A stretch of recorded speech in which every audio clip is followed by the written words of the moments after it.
مقاومت جبهه بغلان کې د 22 طالبانو وژلو ادعا کوي خو طالبان یې نه مني. سیمو کې له طالبانو سره درنې نښتې کړي او 22 تنه یې ورته وژلي خو طالبان یې نه مني. د طالبانو او مقاومت ملي جبهې ترمنځ د جګړو دوام راپورونه ورکړل شوي دي. د مقاومت د ملي جبهې ویان صبغت الله احمدي نن په خپله ټویټر پاڼه ادعا کړې چې په دې نښتو کې د طالبانو د سرې قطعې بدري او ځانمرګو بریدګرو له ډلې 22 تنه وژلي او نور یې ټپیان کړي دي. خو طالب ویان ذبیح الله مجاهد نن دوشنبه ازادي راډیو ته وویل چې په دې سیمو کې د دوی یو تن هم نه دی وژل شوی.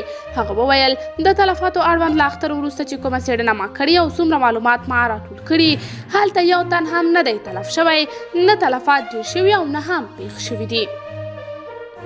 د ملي مقاومت جبهې دا ادعا هم کړې چې طالبانو په دغه جګړه کې له پوځي هلیکاپټرو او توپونو کار اخیستی خو بیا یې هم درانه زیانونه لیدلي دي. د جبهې پرون د پنجشیر په درې او ابشار ولسوالیو کې هم طالبانو سره مخامخ نښتو کې د 10 طالب عسکرو د وژل کېدو 6 او نورو د ټپي کېدو خبر ورکړی و خو طالبانو دا ادعا هم رد کړې وه. هغه په ټولنیزو رسنیو کې داسې ناتایید شوي ویډیوګانې خپرې شوي چې ښیي طالبان یو شمېر جسدونه په پوځي الوتکو کې لیږدوي خو دا معلومه نه ده چې دا جسدونه د چا دي او نه هم د دې ویډیوګانې د ثبت او خپرېدو کره نیټه معلومه ده. په یوه بله ویډیو کې چې ثبتونکي یې نیټه د روان کال د غویي 18 ښودلې لیدل کېږي چې پنجشیر ته د طالبانو یو شمېر پوځي موټر او عسکر ور روان دي خو خپله ویډیو نیټه نه لري او نه هم په خپلواک ډول تایید شوې ده.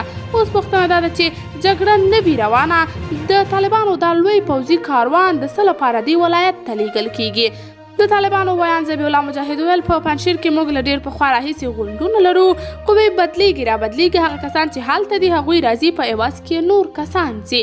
قدرمنو لیدونکو تاسې د دې موضوع په هکله څه نظر لرئ؟ نظریات مو راسره په کمنټ کې شریک، ویډیو لایک او چینل سبسکرایب کړئ.